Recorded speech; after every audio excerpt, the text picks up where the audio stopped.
Maximus Analysis here for September 20th, 2016. I just wanted to post actually some things that I post out in the morning, and I posted these levels out before the market basically got busy, and you can see that these levels are hold very well that I do post. Again, we will look to see if they're going to break this 2128 overnight or if they're going to chop because of the FOMC report.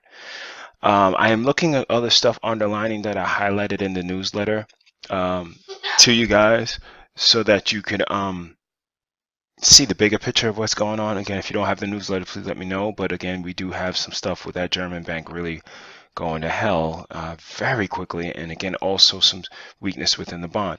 So I did it for two names today. I did one for the S&P 500. Now again, this is posted out earlier before the market. Great fade opportunity at the 2139 level, and I also posted out one for crude that was actually here. So it tapped this 4260 area, which has been a great level to fade, and it ripped to the upside with about 60 ticks. So no. Yes, actually yes. It's probably over $1 actually, because the dollar is here. So that's a 1,000-point move. Just knowing these levels in advance and how to, not how to trade them, but yes, coming close to do that. Now this is the 240 a minute, but again, if you look at the hourly, you can see that there was a great opportunity to tap that. And if you got long here, you would have got your 100 ticks. I had another level here, which actually you could have gotten out. So again, I just wanted to let you guys know that, again, I do post stuff on the weekly time frame, but I do, if you are trading futures, again, this will be a part of the service that I'll put in together, that you will have morning levels that will go out before the markets open, so you can trade. Again, the people at stockaholics.net have been trading. A lot of them have actually been using them, and I am glad to see that I'm able to help. But with the service, I will be providing those for the major indexes, which will include the NQ, YMES, gold, and crude oil. For every morning I will have that going out, but just wanted to kind of show that price action. But with that being said, we are still headed, if I can kind of take a lot of this mess off here for crude, again, you can see that we're still testing this previous line, this trend line that we've drawn out. And again, looking at the big picture on the weekly, we can see that they just have, it's been a very sideways week so far going into Wednesday, just giving you a little bit of doji action. So again, be cautious, because they could easily come down to the $40 level. Again, if they get that close, I think there's going to be a ton of stops that didn't, for people that took the trade here, did not at least go break even or take a trade off. Again, we did, if you look back at the videos around beginning of August, I did say that there was a great trade setting up, and it did go up $6. So we're holding this trend line, but again, that 48.09 is the level that we will continue to watch. ES, again, we continue to see that they've given bipolar information. Again, a lot of sideways movement since we had the flush down to 2105-ish area. I think it was 2100 and a quarter. What we're looking at now is them just going sideways for a couple of days, which I just showed on the ES. So again, don't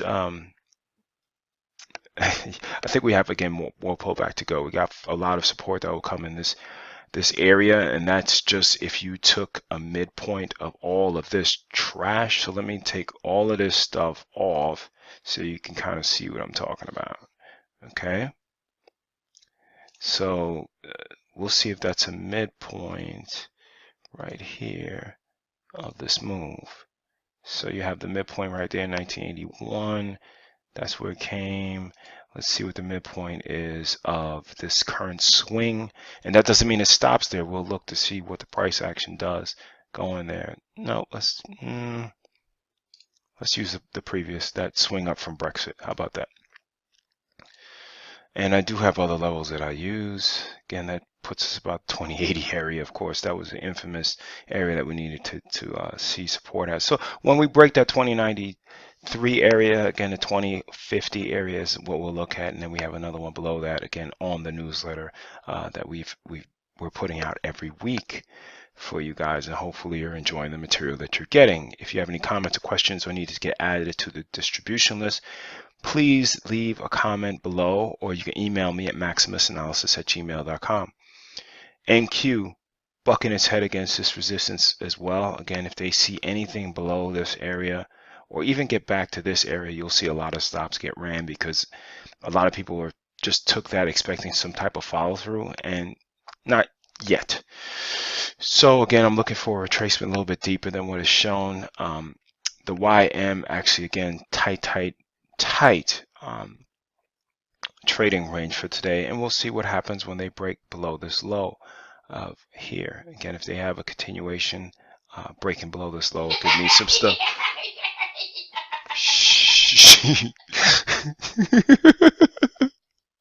Shh. Oh, I don't know if you hear my son. He is laughing his behind off. So what we also see, who else do we see? We see the dollar is continuing to hold its uptrend line. There wasn't really much movement today. $4 or $5 on big names like Amazon, and also Google is not really a big deal. So again, we'll see what happens and where it goes from there.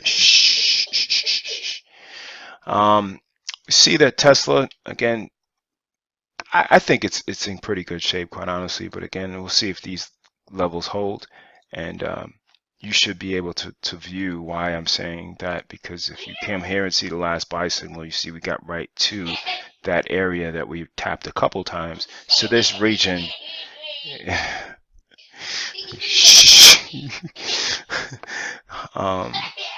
so we're gonna go from there. Apple, again, it's looking like a little bit, again, if we go on the daily time frame, and this is what I'm looking at right now, again, looks like it could have some downside potential. Again, it could hold these 112. Hey, shh. Downward potential, but again, I started a small starter position on that, and we'll see how this one turns out for next week, and that is to the downside. That's pretty much it. Again, we've been having very, very sideways type of movement, and we want to treat the markets accordingly. Again, I will be posting out these levels, which you could again see here in the morning. Okay, you can see how sideways we've been. People are going to try to make a pattern out of something.